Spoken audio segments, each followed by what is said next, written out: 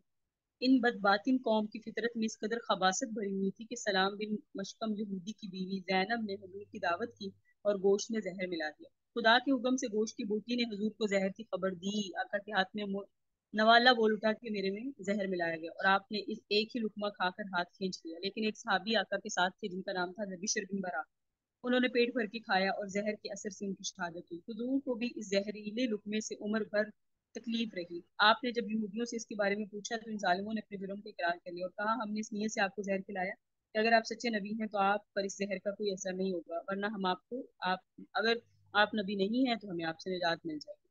آپ نے اپنی ذات کے لیے تو کبھی کسی سے انتقام دیا ہی نہیں تھا، اس لیے آپ نے زینب سے کچھ نہیں کہا، مگر جب حضرت بشر بن برا کی اسی زہر سے وفات ہوئی تو زینب کو پھر قتل کے بدلے میں قتل کیا گیا۔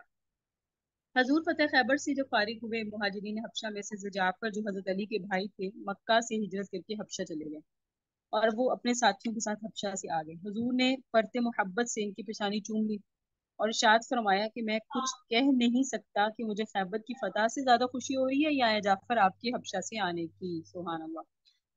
ان لوگوں کو حضور نے صاحب الحجرتین یعنی 2 ہجرتوں والوں کا لقب عطا کیا، کیونکہ یہ لوگ مکہ سے حبشہ ہجرت کر کے گئے، پھر حبشہ سے ہجرت کر کے مدینہ آئے، اور باوجود یہ لوگ جنگ خیبر میں شامل نہیں ہوئے، مگر ان لوگوں کو آپ نے مال غنیمت میں پھر بھی مجاہدین کے برابر حصہ دیا۔ ٹھیک ہے جی۔ خیبر کی لڑائی سے فارغ ہو کر حضور وادی الفرات تشریف لے گئے، جو مقام تیمہ اور فدق کے درمیان ایک وادی ہے۔ یہاں یہودیوں کی چند بستیاں آباد تھیں۔ حضور جنگ کی ارادہ سے یہاں نہیں آئے تھے، مگر یہاں کے یہودی چونکہ جنگ کے لیے تیار تھے، اس لیے انہوں نے حضور پر تیر برسانا شروع کیا۔ چنانچہ آپ نے ایک غلام جن کا نام حضرت مدعم تھا، یہ اونٹ سے کجاوا اتار رہے تھے کہ ان کو ایک تیر لگا اور یہ شہید ہو گئے۔ حضور نے یہودیوں کو اسلام کی دعوت دی، جن کا جواب ان بدبختوں نے تیر و تلواروں سے دیا اور باقاعدہ صف بندی کر کے مسلمانوں سے جنگ کے لیے تیار ہو گئے۔ مجبوراً مسلمانوں نے بھی جنگ شروع کر دی۔ 4 دن تک نبی صلی اللہ علیہ وسلم نے یہودیوں کا محاصرہ کیے ہوئے ان کو اسلام کی دعوت دیتے رہے، مگر یہ لوگ بڑے لڑتے ہی رہے۔ آخر 10 یہودی قتل ہو گئے اور مسلمانوں کو فتح نصیب حاصل ہوئی۔